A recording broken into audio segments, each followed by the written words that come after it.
puwedeng masabi ho natin dito na ang side issue rin nito, with all due respect, na parang ginamit na tuta ng nakaupong presidente yung nakaupong ombudsman.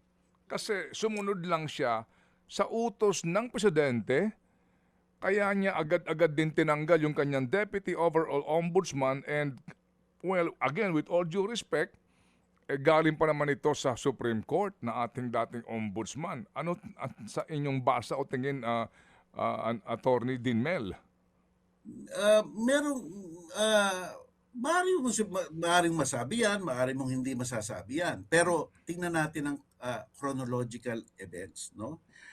Nung September 27, nung in-interview nga itong si Karantang nila Henry Maga Diaz at ni Nicky Dizon, September 27 yun ha, 2017.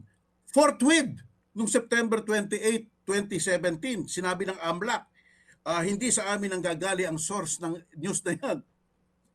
Forthwith, bilis ha. And then forthwith, yung complaint, October 3, 2017, kinasuhan na si Karandang. Ang bilis ng mga pangyayari. October 2017 yan ha. Nung January 2018, si Office of the President nag-file na ng formal charge kay Karandang. Ito, sapagkat nag-retire na si Conchita Carpio Morales, ang itinalaga nung July 26, 2018, si Samuel Martires inappoint siya as ombudsman.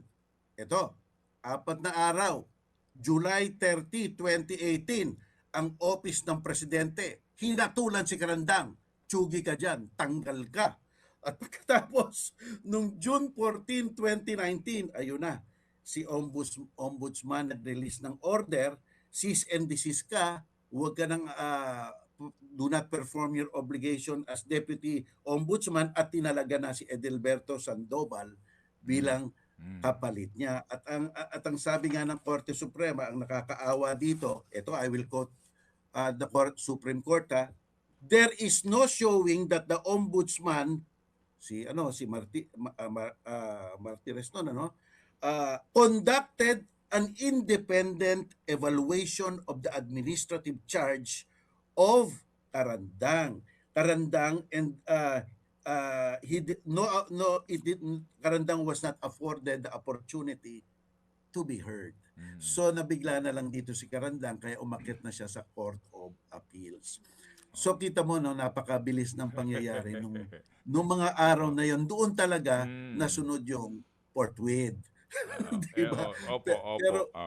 Pero nung lumabas itong desisyon na ito, sana nung sumumpa si Marcos, nilabas nila kaagad o dinismiss outright ng Korte Suprema yung pag-apila sa kanila. Kaya lang, ang Solicitor General na yan, I'm not insinuating anything, si Guevara. Diba? Si Menato Guevara, na dating, alam naman natin, dating official sa Duterte administration.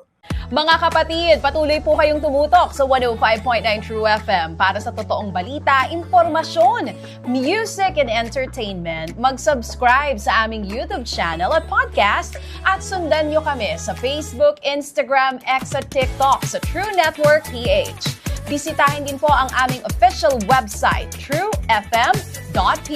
At panoorin din kami sa True TV Signal, Channel 19. Kami po ang 105.9 True FM. Laging true sa'yo, kapatid.